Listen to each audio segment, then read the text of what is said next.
When I was in middle school, our school was small, and nothing ever really happened. I'd never been in a dangerous situation at school before that day. It was the start of the day, and I had just gotten to my second period class, which was English. The class went by as usual with lectures and reading example writings. It was one of my least favorite classes since I found it boring.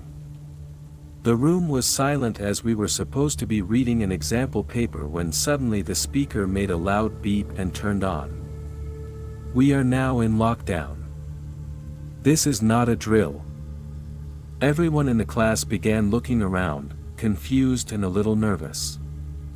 I had never thought anything would ever happen here, so it was really shocking and confusing to hear that we were in lockdown. It made me wonder what was actually going on. After a few seconds, my teacher took command and told us all to line up on the side of the wall by the door. He rushed to lock the door and turn off all the lights, but it seemed the power cut out before he could do it himself. A couple of girls in the class started crying a little, which was understandable given the stressful and suspenseful situation.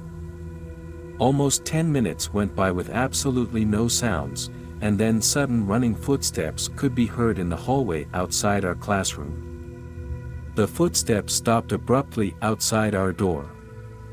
I could feel the whole room holding their breath as we waited, listening nervously.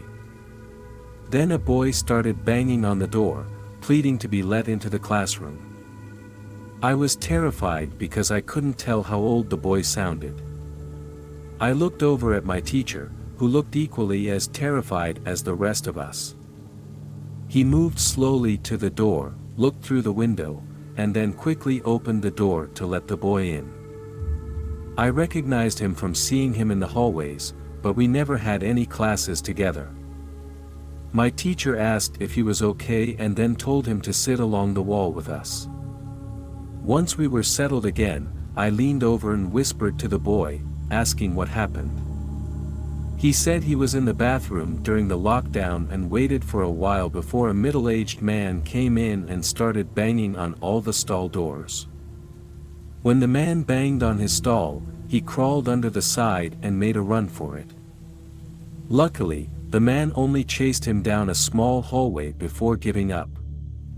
The story sent chills down my spine as I realized we were in real danger from some crazy guy.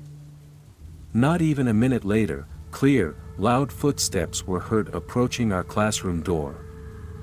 Some kids in the room held their mouths shut, trying to muffle their crying as a single bang on the door echoed through the room.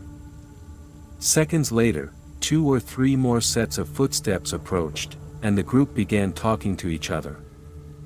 It was too muffled to hear what they were saying, but knowing it was a group of dangerous men made my stomach drop. I looked over at my teacher, who was trying to calm one of the girls, but even he seemed terrified. Then one of the men outside yelled, and all their footsteps ran away.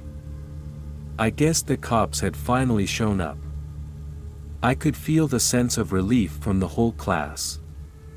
We stayed there for another 20 minutes before it was finally clear, and the situation was dismissed. Apparently, a group of sketchy guys had walked in asking to pull one of their kids out of class. Obviously, none of them were actually parents to any of the kids, so the situation escalated, and they forced their way into the building.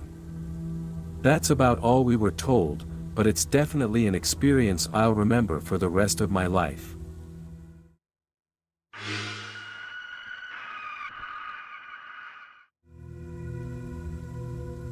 This happened to me 2 years ago, and I know most people never experience a lockdown situation, especially not at work. However, this incident occurred during my retail job one night. I used to work in Des Plaines, a suburban area north of Chicago. It was a regular day at work, and since I mainly worked closing shifts because of school, I was scheduled to leave around 10 p.m. Around 4 p.m., my co-workers started sharing news stories about riots happening in the city due to a recent police incident. The rioters were breaking into stores, trashing everything, and even beating up employees. I couldn't understand why they were targeting the stores, but it was clear the situation was intense. By 6 p.m., the riots and protests had grown larger, with thousands of people participating and hundreds of stores being destroyed and looted. There was even talk of the unrest spreading to the outer areas of Chicago, including nearby suburbs. I kept a close eye on customers, prepared for anything. 2 hours later, it seemed like the entire city was engulfed in chaos. Some of my coworkers left early because they were nervous. Our manager, a really understanding guy, didn't mind since there weren't many customers anyway. I decided to stay, thinking I wouldn't get paid if I left. In hindsight, that was a mistake. I was stocking products in an aisle on the far left side of the store, opposite the main entrance, when I heard yelling outside. I went to the front of the aisle to look out the windows but couldn't see much due to the glare. As I made my way toward the entrance, the intercom came on with my manager announcing a lockdown and instructing everyone to go to the back. Against my better judgment, curiosity got the best of me, and I went further to see out of the front doors, which were already locked. I saw 10 to 15 people running along the windows, banging on the glass, and trying to smash the doors open. It was one of the most shocking things I've ever seen. I immediately sprinted to the back of the store, seeing other employees and customers doing the same. At the back, my manager was guiding people into the large refrigerated room where we kept deli meat and produce. These rooms are basically large insulated coolers with huge metal doors and plastic flaps at the entrance. I made it in just before my manager sealed the door and locked it from the inside. I felt relatively safe inside, knowing it would be hard for anyone to break in without heavy tools. However, I was scared about how long we'd be there. What if a mob waited outside the door? There were about 30 to 40 people with me, many of whom were panicking and questioning if the door would hold. My manager managed to calm them down, but then we started hearing noises from within the store, shattering, falling items, screaming, and yelling. Hearing those noises in real life was terrifying. We could hear the chaos getting closer, and soon, footsteps approached the door. There was a moment of silence before the door shook as someone tried to open it. Realizing it was locked from the inside, they started yelling and banging on it, demanding we open the door. We tried to stay quiet, but some customers started crying as more people joined in the banging and screaming. One even yelled, "This is the police, open up," trying to fake us out. This went on for about 15 minutes before the noise began to die down. Over the next 30 minutes, it gradually got quieter as most of the rioters moved on. Occasionally, someone would come by and bang on the door a few times before leaving. We stayed in the refrigerated room for almost an hour until the police cleared the building and let us out safely.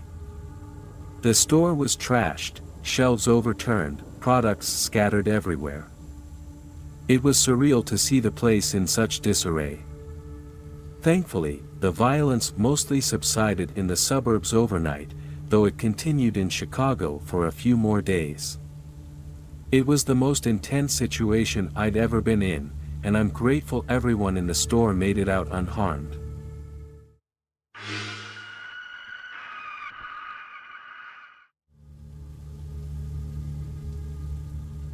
This happened a few years back during my sophomore year of high school.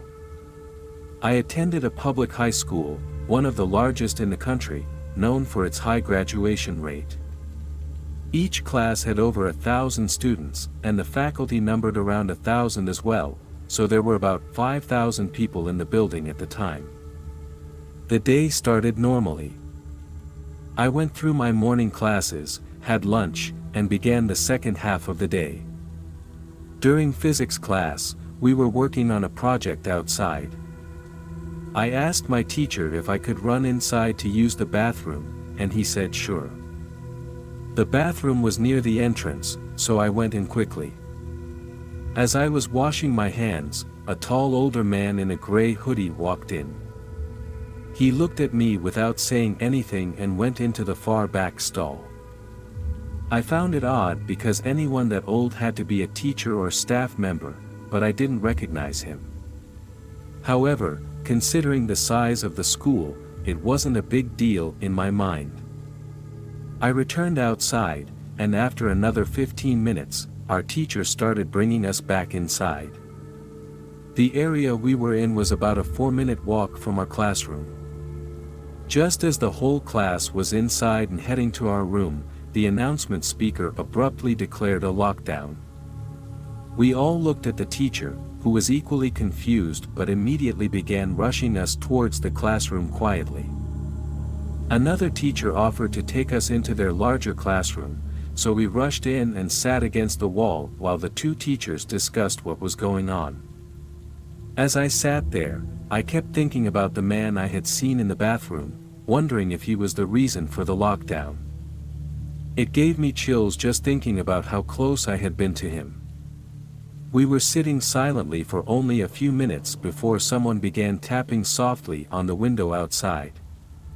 Both teachers motioned for us to stay silent as the tapping continued. Then, we heard footsteps in the hallway slowly approaching our classroom door. There was a pause, and then a man yelled, "It's okay, I know there's a lot of you in there, just open the door for me." Panic set in for me and most of the class. The man could probably hear the loud crying coming from the room. He became more aggressive, yelling and swearing at us, banging on the door with what sounded like a hammer. This lasted for a whole minute before the man outside the window yelled for him to stop, saying they had to go right away. Police sirens could be heard from the front of the school, but the man at the door continued banging for another 30 seconds before giving up and running down the hall. The police caught him on his way out of the building, but they never found the second guy. When the man's picture was released, I didn't recognize him, so I still wasn't sure who the guy in the bathroom was. I've always assumed he was the second man outside the window who was never caught. The general theory for the crime was that they were trying to break into the science classrooms to steal expensive equipment, but it was never confirmed, so it's still a mystery.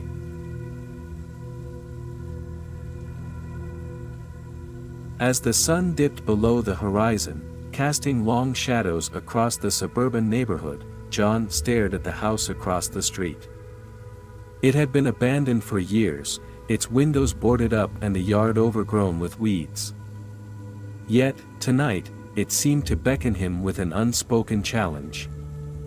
John, a hobbyist lock picker, had always been drawn to the mysteries hidden behind locked doors.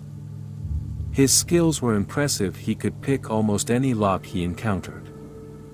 But this house, with its ominous aura, presented a temptation he couldn't resist. With a deep breath, John grabbed his lockpicking kit and headed out. The air was cool and still, an unsettling silence hanging over the street. He crossed the road, his heart pounding with a mix of excitement and trepidation. The front gate creaked as he pushed it open, and he winced at the sound that seemed to echo through the quiet night. Standing before the front door, he examined the rusty padlock that held the chains in place.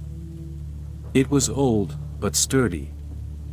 Kneeling, he inserted his pick into the keyway, feeling the familiar thrill of the challenge. With deft movements, he manipulated the pins. One by one, they clicked into place. Finally, the padlock gave a satisfying click and fell open. John removed the chains and pushed the door ajar. Inside, the air was musty, thick with the scent of decay. The floorboards creaked under his weight as he stepped inside, his flashlight casting eerie shadows on the peeling wallpaper. The house was eerily quiet, the only sound his own breathing and the occasional groan of the old structure. He wandered through the rooms, each one filled with dusty furniture and cobwebs. In the living room, a grand piano stood in one corner, its keys yellowed with age. He couldn't resist the urge to press a key. The note rang out, haunting and discordant, sending a shiver down his spine. As he moved deeper into the house, he found a locked door at the end of a narrow hallway. It was a heavy, metal door that seemed out of place in the otherwise ordinary home. His curiosity piqued, John knelt before it, examining the lock. It was more complex than the front door, but he was undeterred. Minutes passed as he worked, the tumblers inside the lock resisting his efforts. Finally, with a triumphant smile, he heard the familiar click and the door swung open. A set of stone steps led down into darkness. He hesitated, the air growing colder as he peered into the blackness below. Taking a deep breath, he descended the stairs, the light from his flashlight barely penetrating the gloom. At the bottom, he found himself in a large, underground chamber. The walls were lined with shelves holding strange, archaic artifacts and dusty tomes. In the center of the room stood a large, ornate chest. Its surface was covered in intricate carvings that seemed to writhe in the flickering light. It was locked, of course, with a massive padlock that looked ancient and formidable. John's heart raced as he approached it, his fingers itching to tackle the challenge. Kneeling before the chest, he took out his tools and began working on the lock. It was unlike anything he had ever encountered, the mechanisms inside complex and almost organic. Time seemed to stretch as he worked, his entire focus on the task at hand. Finally, with a soft click, the lock yielded and fell away. He lifted the lid, a musty, stale air escaping from within. Inside, he found a small, leather-bound journal and a strange, ornate key. He picked up the journal, flipping through its yellowed pages. The writing was in an unfamiliar script, and the illustrations depicted dark rituals and otherworldly beings. His unease grew with each page he turned. As he reached the last page, he heard a faint whisper, almost imperceptible. He looked around, his flashlight revealing nothing but the dusty chamber. Shaking off the feeling, he picked up the key, examining its intricate design. It felt warm to the touch, almost pulsing with a life of its own. Suddenly, a cold breeze swept through the room, extinguishing his flashlight. Plunged into darkness, John felt a growing sense of dread. The whispering grew louder, now unmistakable. It was a language he couldn't understand, but the malevolence in the tone was clear. Panicking, he tried to relight his flashlight, but it refused to work. The whispers grew into a cacophony, filling his mind with terror. He stumbled back, tripping over something and falling to the ground. In the darkness, he saw shapes moving, shadows that shouldn't be there. Desperate, he clutched the key, hoping it held some way out of this nightmare. The whispers grew into screams, and he felt a cold hand brush against his face. With a cry, he bolted up the stairs, his heart pounding in his chest. Reaching the top, he slammed the door shut behind him and ran out of the house, not stopping until he was safely back in his own home. His mind raced, trying to make sense of what he had experienced. The key still clutched in his hand, its warmth now a sinister reminder of the horrors he had encountered. That night, he couldn't sleep. The whispers echoed in his mind, and shadows seemed to move in the corners of his vision. Days turned into weeks, and he grew more paranoid, convinced that something had followed him from that house.